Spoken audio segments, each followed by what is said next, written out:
uziko uramutse upfuye urimo urasambana ajya mu ijuru? Uziko hari inyigisho z'abadayimoni? Akizera ati nta kibazo Yesu arabiramigije ni nisambanire urikanga how dare gututinya ukavuga ikintu nk'icyo cyacuma kayitangira ku gihe nta na make y'inyereza ariko Yesu yaje ugasanga urasigaye. Umunyabuntu nta muntu basohoye ari umunyabuntu pe. Turabasuje mu izina rya Yesu, tunabaha ikaze muri iki kiganiro. Muri iki kiganiro tuganira ku nsanganyamatsiko y'agakiza, tukavuga n'ibindi bintu bitandukanye bishamikiye ku gakiza. Twifashisha ibyanditswe byera biri muri Bibiriya, tukagerageza gusoma ibyanditswe byera, tukabihuza n'ubuzima bwa buri munsi tubayemo, tukabiganiraho, tukabijya mu mizi byimbitse kugira ngo mu by'ukuri tuze kumva icyo bisobanura. Birashobora kujya ubisoma ugasoma imigani ya Yesu ntumve icyo isobanuye, ariko aha ngaha turabiganiraho byose tugafashanya gusobanukirwa. Rero ntabwo ndi njyenyine, jyewe Emmanuel sindi njyenyine, ndi kumwe na Christelle. Tubahaye ikaze muri uyu mwanya. Christelle, uyu munsi turaganira ku ki? Uyu munsi dufite objective yo kuganira ku gakiza n'imirimo. Tugiye kwirefera ku magambo ari muri Matayo ibice 7 ku murongo 21 kugeza ku 23. Agakiza n'imirimo. Ino ni insanganyamatsiko cyangwa se ni ikintu gikunze kugarukaho cyane n'abavuga butumwa batandukanye.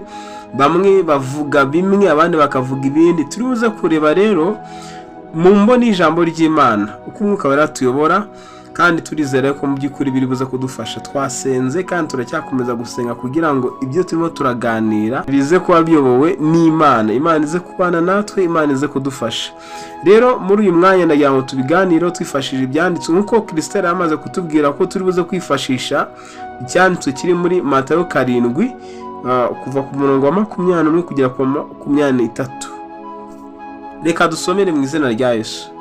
Matayo ibice 7 ku murongo wa 7. Matayo ibice 7 ku murongo wa 21 kugeza ku 23. Umuntu wese umbwira ati mwami mwami, si uzinjira mu bwami bwo mu ijuru, keretse ukora ibyo Data wo mu ijuru ashaka. Umurongo wa 22. Benshi bazambaza kuri uwo munsi bati mwami mwami, ntitwahanuraga mu izina ryawe, ntitwirukanaga abadayimoni mu izina ryawe, ntitwakoraga ibitangaza byinshi mu izina ryawe? Ubwo nzaberurira ati sinigeze kubamenya, mwumve imbere mwankozi z'ibi bimwe. Amen. Amen. Bwa mbere nsoma aya magambo hari uko nayumvaga. Byari kera nkikizwa, ahari ni nk'imyaka nka 10 n'ingahe ishize.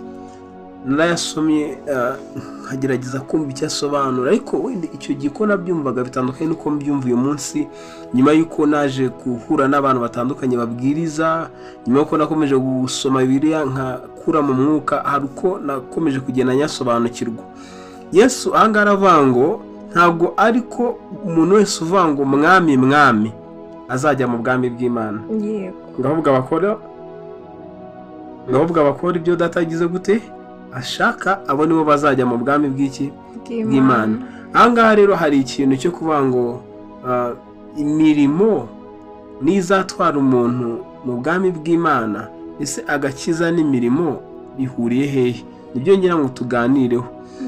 Nibyo nagiraga ngo nanjye tusobanurire, tubwire ese agakiza ni iki, imirimo ni iki kuri wowe umuntu ukuze muri byo maze imyaka nka 10 n'ingahe. Ariko ibyo ntibikonta mu ijambo rye kuba umukristo maze imyaka 10 n'ingahe. Bivuze neza cyane rwose imyaka waba umaze, experience waba ufite mu by'ubwami bw'Imana, ibyo ngibyo ntabwo bikonta. Umugabo witwa Pastor Mpyisi yigeze kuvuga kuntu yamaze imyaka myinshi azi ko akijijwe yizera Imana, ariko nyuma za kutubwira ibitandukanye. Bavuga ko yabeshyaga abantu rwose, ngo yabeshyaga abantu mu myaka yose yaramaze agira gute asenga yigisha. Abako n'abapasiteri yigishaga ababeshya. So experience kandi we yumvaga ari byo kuri, yumvaga ari ukuri. Rero twege dusobanurire agakiza ni iki, imirimo ni iki, cyangwa se nanone tuze kongeraho n'ikibazo cya gatatu, agakiza n'imirimo birahurira hehe? Bibiriya ikivuga ku gakiza ivuga yuko agakiza cyangwa se gukizwa ni ryari umuntu avuga ngo arakijijwe, ni igihe wizeye Yesu Kristo nk'umwami n'umukiza w'ubugingo bwawe cyangwa ubuzima bwawe, ukamwegurira ubuzima bwawe akaba ari we ukubera umukiza, ukamwizera, hanyuma umara kumwizera ukabatizwa mu mazi menshi. Ibyo ngibyo wenda ntabwo ndi buze kubijya muri detaye kuko atari yo nsanganyamatsiko turi buze kuganiraho, ariko wenda n'icyo umuntu yakomozaho. Iyo wizeye Yesu nk'umwami n'umukiza w'ubuzima bwawe uba ukijijwe. Hanyuma imirimo ni ibindi bintu tuvuga bibiri itegeka, isaba ko umuntu agomba kugira gukora, wenda niba ngo imirimo myiza, gufasha abarwayi, cyangwa se gukora imirimo mu macaci ahantu usengera hatandukanye, ibintu nk'ibyo ngibyo nyine bigize gute bitandukanye. Rero bamwe batekereza yuko ahari wenda iyo mirimo agakiza gahagije, kuba wizera Yesu birahagije. Hari ikintu wenda nashaka ko twakomozaho, imigani igera muri 3 Yesu yavuze, wenda naza kuyisangiza abantu badukurikiye kugira ngo bazayisome. Hari umugani Yesu yavuze w'amasaka n'urukungu, avuga n'undi mugani w'abakobwa 10, 5 b'abapfu n'abandi 5 b'abanyabwenge, avuga n'umugani w'ubukwe bw'umwana w'umwami. Iyo migani yose uyitegereje ubona ko ivuga ikintu kimwe, yerekeje ku kintu kimwe, ivuga ku itorero cyangwa se ku cyo twakwita ko ari itorero rivanze n'ikindi gice kitari itorero. Itorero rya Kristo ni rimwe, rirera, riratunganye, ariko iyo migani yo iza nyine iri kuvuga kuri icyo gice. Mbese ni nka seti y'itorero n'ikindi kintu gisa n'itorero ko kitari itorero. Ni nk'urugero ngo twese twicara mu matorero, twese ukabona yuko twejejwe ariko ntabwo twejejwe. Twese ntabwo twejejwe. Rero ahangaha Yesu akavuga abantu bari bamukurikiye, babyuka bavuga mwami mwami, bajya mu rusengero, abantu mande tusande bakakurikira ubuhanuzi, yewe bamwe bagahabwa n'izo mbaraga zikomeye zo guhanura, zo kwirukana abademoni, gukiza abarwayi, gukora ibitangaza. Urumva ko mu by'ukuri ni ba bantu bo mu rusengero. Ahangaha ntabwo turi kuvuga abantu b'iyo hanze, turavuga abantu bitwa ko bakiriye Yesu Kristo. Yesu akavuga ngo uvuga ngo mwami mwami ntakore ibyo data ashaka, ntabwo ari uzabona iki ubugingo bwose, uzabona ubwami bw'Imana. Nyine ukora iyo uri gusoma nk'uriya mugani w'abakobwa 10, uriya mugani ukwigisha iki? Umugani w'abakobwa 10 nabwo tubona igisa n'itorero, abakobwa 5 n'abandi bakobwa 5, bamwe ni abanyabwenge abandi ni abapfu. Abangaba turi kubona b'abanyabwenge n'abapfu, hari ibintu bimwe bahuriyeho n'ibindi bintu bagize gute batandukaniyeho. Ntabwo turi buze kwasoma wenda bitewe n'umwanya dufite, ariko turawukomoza kuko ntekereza ko wenda mufite bibiriya mwahasomye. Uwo ngo uri muri Matayo 25 kuva ku murongo wa mbere kugera ku murongo wa 13, mushaka kuza kwasoma. Rero uwo mugani abakobwa 10 ufite 5 nyine bafite ikintu bahuriyeho, abo bose bafite ikintu bahuriyeho, ndetse bakaza no kugira ibintu batandukaniyeho. Icyo bahuriyeho cya mbere, bose barategereje, bategereje umwami Yesu, bategereje umukwe. Twese turategereje n'amatabaza yacu.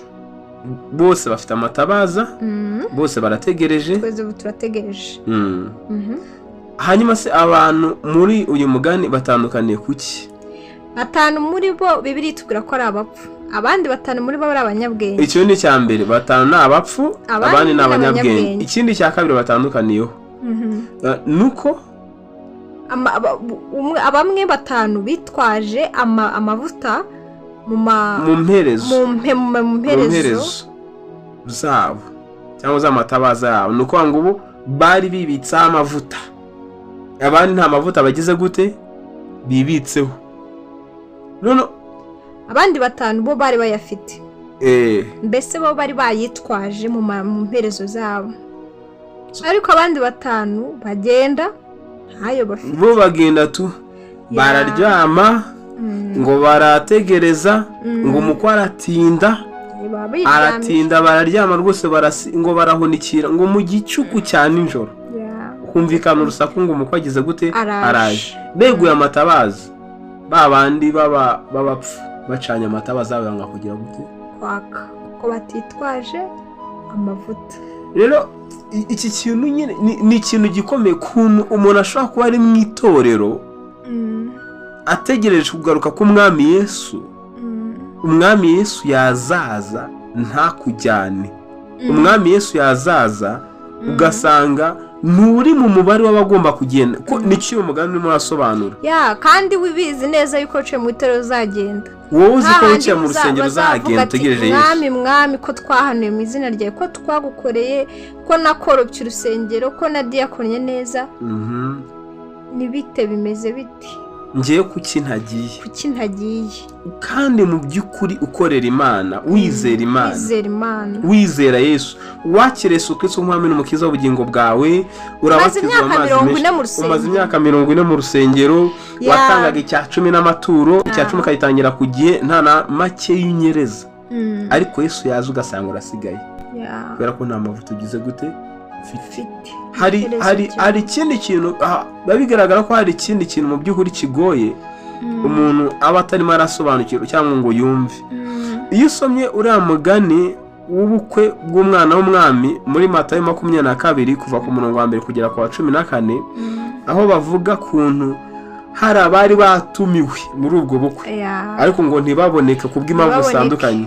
Abo ngabo tubarike ntago ari bo baturaje inshinga, abo tugarukaho haba umwami yatumije, nabangaba yavuze ngo mugende mu mayira mufate ababi n'abeza bose mubuzane. Ubukwe bugomba kuba uko byagenda kose, barabahamagara bose binjira muri sare, hanyuma rero bose ari kwinjira ari kugenda mu mwami abona harimo kizigenza atambaye mwambaro w'ubukwe. Abona hari umugabo niba ntabwo mbizi, ntiyari yambaye umwambaro w'iki w'ubukwe. Arahagara amubaza ngo mugenzi wanjye niki cyatumye utambara umwambaro w'iki? Amubaza icyo kibazo ababaye cyane, ariko kandi nkibaza uriya mugabo yanyuze ahantu bari gutanga imyambaro yanga kuyifata. Ni ikihe kintu cyatumye mu by'ukuri abatambaye umwambaro w'iki w'ubukwe? Ndatekereza kuguza muri ubwo bukwe sava wari kubuzamo, ariko kaza wambaye umwambaro w'ubukwe. Nibyo barabwiye babwira imihanda yose ngo nimuze mwinjire mu bukwe bw'ibwami, ariko condition ari kuza wambaye umwambaro w'ubukwe. Eida hari uguca ahantu ukawambara, eida hari ukugura, eida hari ukuba ufite, ariko icyo mpfa nuko ari kuza wambaye umwambaro w'ubukwe. Ni ukuvuga ngo ntabwo wagomba kwicara muri ubu bukwe utambaye umwambaro w'ubukwe. We rero sinzi niba atarafite amakuru, ntabwo mbizi. Uriya mwami rero amaze kumubwira ngo mugenzi wanjye kubera icyo utambaye umwambaro w'ubukwe, yahise abwira abagaragu be ngo nimumusohore mumujugunye hanze, ngo niho bazaririra bakahekenyera iki amenye. Kubera iki rero hano yahise arenzaho irindi jambo ari ryo rikomeye, aravuga ngo kuko abahamagawe ari benshi ariko abatoranijwe ni bakeya. Rero biragaragara yuko duhamagarwa turi benshi cyane kubw'ubuntu bw'Imana. Imana ijya iduhamagara kubw'urukundo rwayo, iraduhamagara twese uko turi, nta kintu everyone ari qualified, buri wese ari qualified ku rukundo rw'Imana no ku buntu bw'Imana, nta kibazo. Ariko kubijyanye no kwinjira mu bwami bw'Imana hazabaho gutora, biraharanirwa, hari intoranywa, kandi rero kugira ngo utoranywe hari icyo ugomba gukora. hari inzira ifunganye ni nk'ibya ya nzira ifunganye. Yesu avuze ngo ubwami bw'Imana nyine ngo ni abagerageza kuvuga ko ari nko kunyura mu nzira igize gute ifunganye. Raba ngo hari inzira ifunganye, hari n'inzira yagutse. Irembo rifunganye n'irembo rigize gute ryagutse. Iryo rifunganye ari ryo abajya mu bwami bw'Imana banyuramo riragoye, harimo ibirushya byinshi, harimo ibintu bica intege byinshi. Tugomba kugira gute kwihanganira tugomba kunyuramo uko byagenda kose. Rero nagira ngo ntinde kuri iki kintu cyane yuko kugira ngo umuntu atoranywe hari ikintu agomba gukora. Kugira ngo uhamagarwe nta kintu ugomba gukora, ko guhamagarwa ni ubuntu bw'Imana, ni urukundo rw'Imana, twese igira gute iraduhamagara. Niyo mpamvu uriya mugabo bamusohoye nubwo mu by'ukuri bari bamuhamagaye. Ni gute umuntu aguhamagara yangiza akakuba ati genda sohoka, banamusohora ku ngufu. Hari conditions tugomba kugera, bivuze ngo hari condition atari yubahirije kandi niwe wagomba kuyubahiriza. Iyo hatanzwe ubusabe yuko bakeneye nka beneri ikeneye abakozi runaka, iraduhamagara twese, ariko hari condition igenderaho. Tugomba kuzana ibyangombwa ibi n'ibi, ibyangombwa ibi n'ibi. Utujuje ibyo byangombwa nta kazi ubona muri beneri. Ariko twese bayahamagaye, amatangazo yose ari out there everywhere. Uyu munsi rero ntabwo wenda turi buze gutinda cyane kuri iki kintu, ko nibishoboka tuzagira part ya kabiri tuvuge ku kintu cy'abanyabuntu. Abanyabuntu bahagara cyane ku kintu cyo kwizera Yesu, bakavuga ngo niba wizeye Yesu birahagije. Yesu yarabirangije, nimba winjiye nta kindi kintu gisabwa. Ni nkaho nyine batubwira ko iyo wamaze kugera muri sare bukwe byarangiye. Umunyabuntu ura muntu basohoye ari umunyabuntu pe. Winjiye babyarangiye, ufite kwizera biba byarangiye. Nuko ura muntu basohoye n'umunyabuntu. Abantu I mean no offense ku bantu wenda bizera ko ari abanyabuntu, bizera ko Yesu yabirangije, ariko uriya muntu njya mbona yaba ari nk'umunyabuntu uyu munsi. Mwitonde cyane abantu b'abanyabuntu ahantu muherereye, kubera yuko ushobora kuzisanga bagusohoye mu bwami. Uretse ko wenda ntabwo uzagera mu bwami bw'Imana ngo wabusohoremo, reka turi kuvuga icyo ngicyo. Aho ushaka kwisanga ubuze ubwami bw'Imana kubera kwizera nabi. Uri mu mikino. Ujye buka amagambo Paul yabwiye Timoteyo, amubwira ngo mu minsi ya nyuma hazaza ibihe bigoye, ngo abantu bazaba bita ku nyigisho z'abadayimoni. Uzi ko hari inyigisho z'abadayimoni? Bino bintu by'abanyamuntu bigo biteye ubwoba. Urabyumva ugasusumira ati ni gute umuntu yizera gutyo, akizera ati nta kibazo Yesu arabiramigije, ni nisambanire. Urikanga, how dare you gututinya ukavuga ikintu nk'icyo? Ni ngo wisa njyewe kera ndi muri segonderi, umwana umucuti wanjye yaraje, twasenganaga, arambwira ngo uzi ko uramutse upfuye urimo urasambana ajya mu ijuru. Ndamubwira nti bro, ahisho ibintu uri kuvuga nibyo? Nari ndi gufata note, ndanyishyira hasi ikaramu n'amaso, koko urakomeje? Iyo arambwira ngo ndakomeje, twabiganiriyeho ku bw'ubuntu bw'Imana, nyine biza kurangira kandi birangira neza. Ariko ni inyigisho ikomeye kandi irimo iragenda isirikira ahantu hatandukanye. Gusa iyo usomye bibiriya ubona ko atari byo. Ntabwo ari inyigisho tugiye kuganiraho cyangwa se ngo icyo kiganiro turi kwivugira cyane ku gakiza n'iki n'imirimo. Tuzafata umwana tubiganireho nabyo. Tuzafata umwana tubiganireho. Uyu munsi wa none twaba turi kuvuga ku gakiza n'imirimo. Twavuga ngo niba wizera Yesu, uko kwizera kwawe mu by'ukuri, uko kwizera kwawe kugomba kuba justifiye n'ibyo ugira gute n'ibyo ukora. Aho Yesu yavuze ngo ntugakore kiriya, ntugakore kiriya, ntugakore kiriya, ubyirinde. Aho Yesu yavuze ngo ujye ukora kiriya, ujye ukora kiriya, ujye ukora kiriya, ujye ubikora. Ko kwizera kwawe kugaragazwa n'imirimo ugira gute ukora. Ndabyumva, ndanabyemera. Tagira abanyabuntu baza kunyataka. Ntabwo tuzajya mu ijuru kubera imirimo twagize gute, kubera imirimo twakoze. Tuzajya mu ijuru kubwo kwizera. Ariko uko kwizera guhetse imirimo nk'ugusiga, sinzi nyine uniterimo iyo ni terminology wenda gukoresha kwizera guhetse imirimo. Nyine ni ukwizera mbere na mbere kuzatujyana gufite imirimo, cyangwa se kwizera kugaragazwa n'iki n'imirimo. Kubera ko kwizera kudafite imirimo biri kugeranya mu gitabo cya Yakobo ngo nk'umubiri udafite iki ubugingo, umubiri upfuye. Umuntu iyo adafite umwuka urumva bari umupfu, bari umurambo. Kwizera ko kudafite imirimo, kutagaragazwa n'imirimo, kudahetse imirimo, kutikoreye imirimo, uko kwizera kwa kugize gute wagupfuye. Bibiri ivuga ko kutabasha kugukiza. ubutaha nibishoboka wenda tuzongera tuganire kuri iyo nyigisho y'abanyabuntu, tugerageze tugende mu byanditswe tureba, ariko kugeza ubu icyo twavuga ukwiriye gukora. Yesu tugaruke kuri amagambo avuze muri Matayo 7:21 ngo uvuga ngo mwami mwami si uzajya mu bwami bw'Imana, ahubwo ukora ibyo Data ashaka niwe uzajya mu bwami bw'Imana. Imana ibaha umugisha rero. Ndumva twagarukira aha ngaha Christelle, ndumva twagarukira aha ngaha tukabasezera twitegura n'ikindi cyigisho cy'ubutaha. Icyo ntajya nkunda kugenda mvuze ni kumenya uko umuntu yanakira. Njye ntabwo nakunda kumva uko twababwira tubaganirize ni gute umuntu ari umupfu.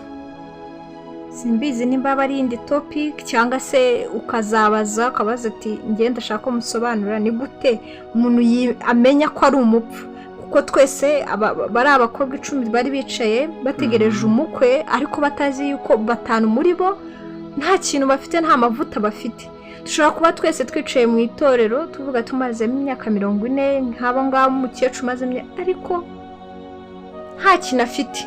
Ubutaha rero ntaguciye mu ijambo tuzavuga ibintu biranga abakobwa bapfu, tuvuge n'ibintu biranga abakobwa b'abanyabwenge, ku buryo byibura umuntu nabyumva azamenya icyiciro agize gute aherereyemo. Iyo niyo topic tuzavugaho ubutaha. Tuzavuga ibiranga bari abakobwa bapfu, tuvuge n'ibiranga abakobwa biki b'abanyabwenge. Ahubwo ni ukwisuzuma ukimenya ati ndi mu yihe, utazisanga warumvisha ubutumwa bupfuye bw'abadayimoni akaba ari bwo wicaye mu munsi wa none. Imana ibaho umugisha rero. Twishimiye kubana namwe, twishimiye gusangira namwe iri jambo ry'Imana. Turizera ko kandi hari icyo birakomeza kukubaka. Nkomeza kubashishikariza nanone ujye ukunda gusoma bibiriya, ntugakunde ko umuntu agusomera cyane, ahubwo ujye ugira umwete wo gusoma ijambo ry'Imana kugira ngo ribashe kukuyobora. Imana ibaho umugisha. Mwakoze cyane. Yari Emmanuel and subscribe. Ntimwibagirwe gukora subscribe. Murakoze cyane. Imana ibaho umugisha. Turabakunda cyane. Bye.